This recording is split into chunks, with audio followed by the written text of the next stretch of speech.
Morning बच्चों, आप सब कैसे हो? अपना ख्याल रखते हो और पढ़ाई करते रहते होंगे। अभी तो ग्रुप भी बन गया है, तो हम जो भी लिंक भेज रहे हैं तो बच्चों उनको देखो, पढ़ो। और पता है यूट्यूब का क्या फ़ायदा है कि एक बार समझ में नहीं आया तो आप इसको एक और बार खोल के देखो, रिवाइंड करके देखो, स्टॉप करके करो, थोड़ा बड़ा करके पीछे बोर्ड पे क्या लिखा हुआ है वो भी आपको समझ में आ जाएगा। तो हमने आपका एग्ज़ाम भी आने वाला है, कब आएगा वो एक दो दिन में हम आपको बता देंगे। तो नौवीं क्लास का अभी हमने पहला लेसन पूरा कर दिया था। आज हम शुरू करेंगे नया लेसन जिसका नाम है जीवन की मौलिक इकाई। मौलिक का मतलब होता है मूलभूत। अब देखो हमारा जीवन हमारा ये शरीर है, आखिर ये शरीर किसका बना हुआ है और ये शरीर के जो सारे कार्य है वो सारे कार्य कौन कर रहा है उसके बारे में सीखेंगे। तो सबसे पहले यह बात बताने के लिए आखिर हमारा शरीर किसका बना हुआ है, तो हमारा शरीर कोशिकाओं का बना होता है। किसका बना होता है? कोशिकाओं। अब ये कोशिकाएं इतनी छोटी छोटी होती है ना, जिन्हें हम अपनी निरी आंखों से नहीं देख सकते हैं। उन्हें देखने के लिए माइक्रोस्कोप की जरूरत पड़ती है। अब आप जानते ही हो, देखो ये लेसन है 5वां, पेज नंबर 64 पे देख लीजिएगा।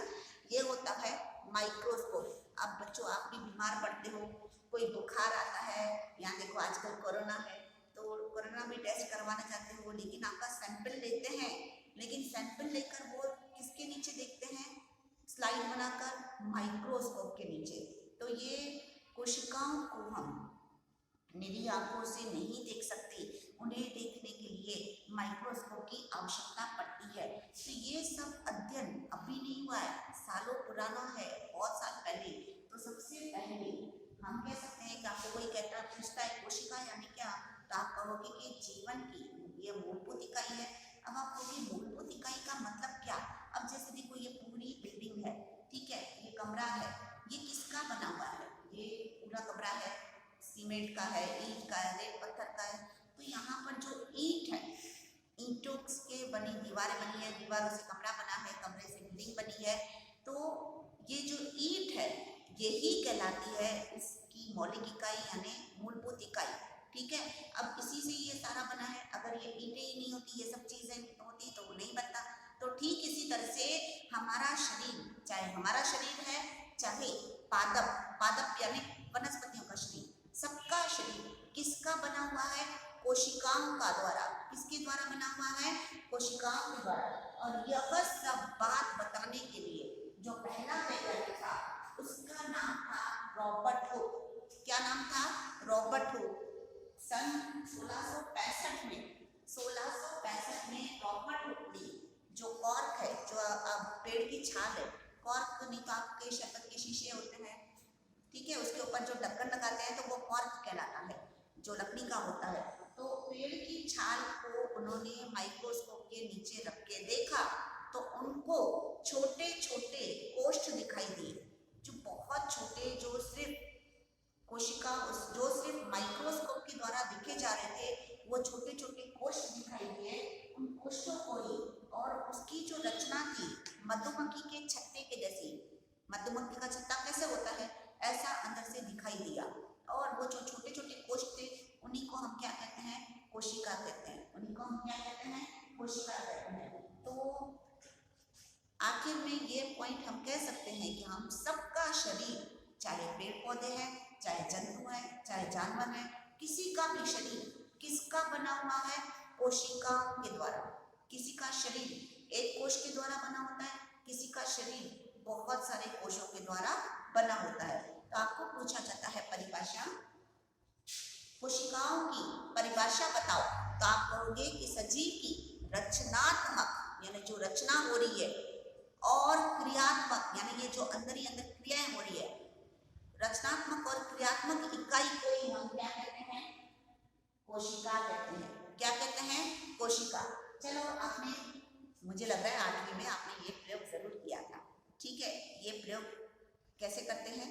अगर आपको जानना है कि अगर कोशिका है तो सही, लेकिन कोशिका बनी कैसे है, उसके अंदर क्या क्या होता है, उसको जानने के लिए एक क्रियाकलाप करते हैं।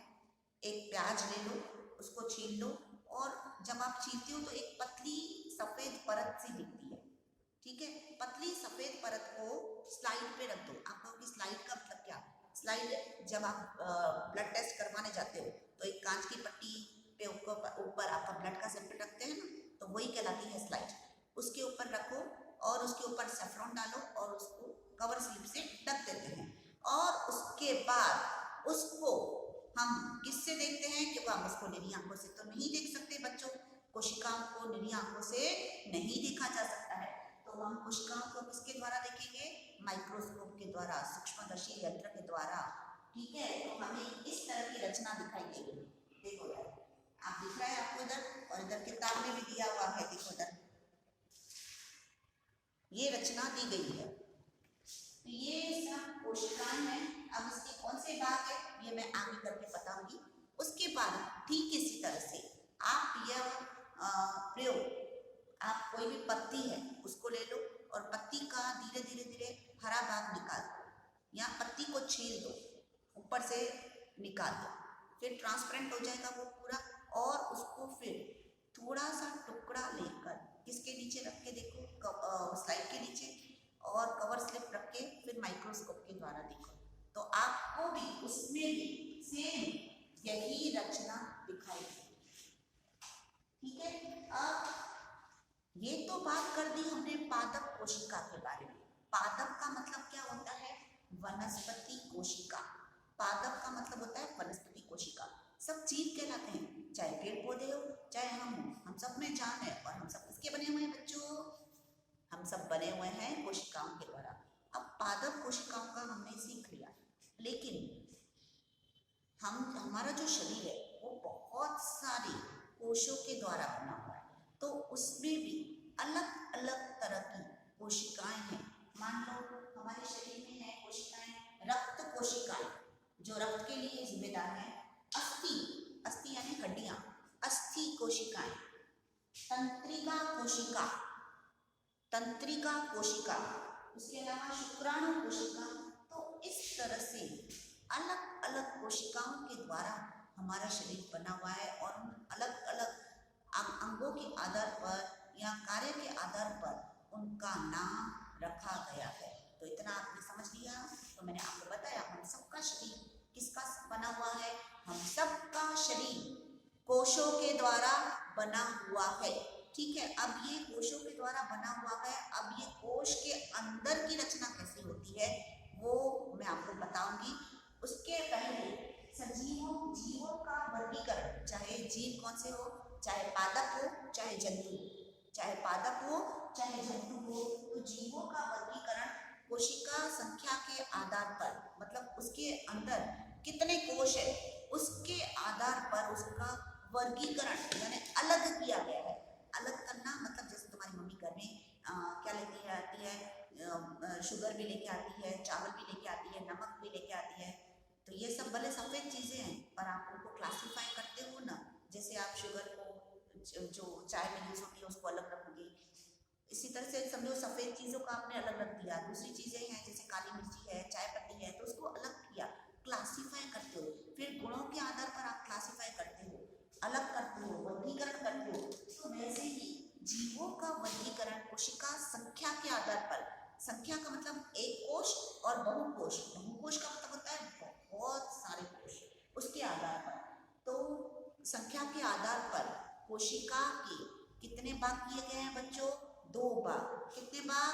2 भाग। ऐसी कोशिकाएं जिनका, ऐसे जीव जंतु जिनका पूरा शरीर सिर्फ एक कोश से बना होता है, तो ऐसे को हम कहते हैं एक कोशीय जीव। ऐसे को हम क्या कहते हैं? एक कोशीय जीव। और ऐसे जीव जिनका शरीर बहुत सारे कोशों से बना होता है उसे हम कहते हैं बहुकोशकीय जीव। क्या कहते हैं? बहुकोशकीय जीव। अब दोनों में हम अंतर समझ लेते हैं कि एक कोशिकीय जीव में क्या होता है उसके बारे में। तो हम पढ़ेंगे ऐसे जीव जिनका सिर्फ एक कोश के द्वारा बना होता है, तो ऐसे जीवों को हम एक कोशिकीय जीव कहते हैं। और इनमें सिर्फ कितनी कोशिकाएं होती हैं? एक कोशिका। एक कोशिका है। अब देखो घर में कोई अकेला रहता होगा, ठीक है, तो वो समझ लो एक कोशिका, और उसको सारा काम खुद ही करना पड़ता है, कोई है नहीं, हेल्पर नहीं है, तो वो खुद ही करती है। तो यहाँ पर भी इनको सारे काम एक कोशिका अकेली करती है। कौन करता है? एक ही कोशिका अकेली करती है। इसलिए एक ही कोशिका बार बार काम करेगी तो उसकी आयु छोटी होगी कि बड़ी? छोटी हो जाएगी ना बच्चों।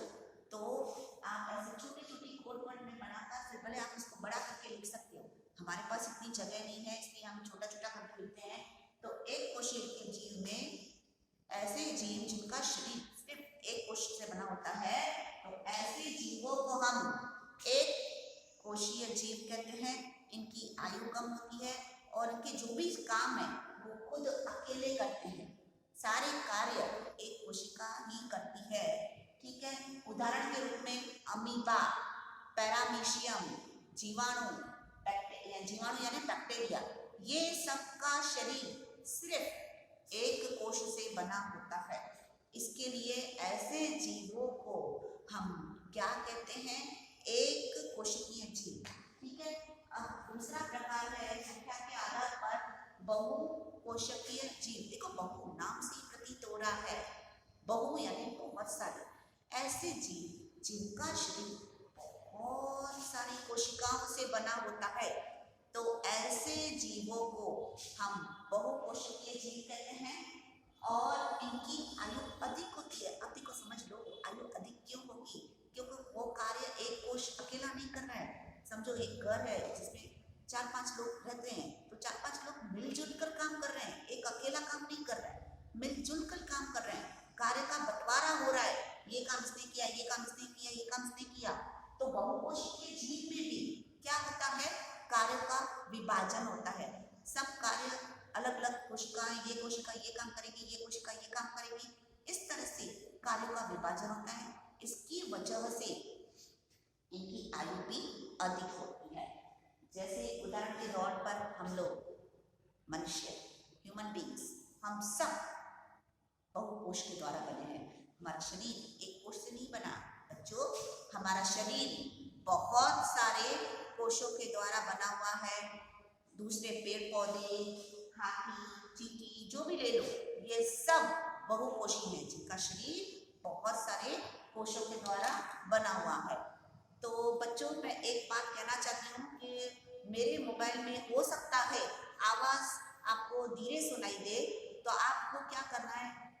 ईयरफोन का यूज़ करो और उससे सुनो, ठीक है। एक मैं 3-4 दिन के बाद अच्छा फ़ोन ले लूँगी ताकि आपको आवाज़ और अच्छे से आ जाए, ठीक है बच्चों। और आज का मैंने जितना पढ़ाया है उसमें होमवर्क क्या है? उसमें होमवर्क है अंतर बताओ, अंतर किसके बीच में? एक कोशी और किसमें? बहुकोशी। अब देखो आपको अंतर के पॉइंट्स तो इधर से ही मिल जाए, और अंतर के लिए आपको इधर बीच में लाइन पढ़नी पड़ेगी, ठीक है। तो बच्चों आज मैंने जितना पढ़ाया है पढ़ लो, और अगर 3-4 दिन के बाद परीक्षा है तो उसमें ये 2 लेसन ही आएंगे, पहला और 5वां। पहला लेसन मैंने करवा दिया, अब 5वां लेसन स्टार्ट है, आधा तक आज मैं पूरा कर दूंगी। इसलिए बच्चों जितना पढ़ा रही हूँ उसको अच्छे से सुनो, अच्छे से पढ़ो, और फिर किताब में से भी देखते जाओ।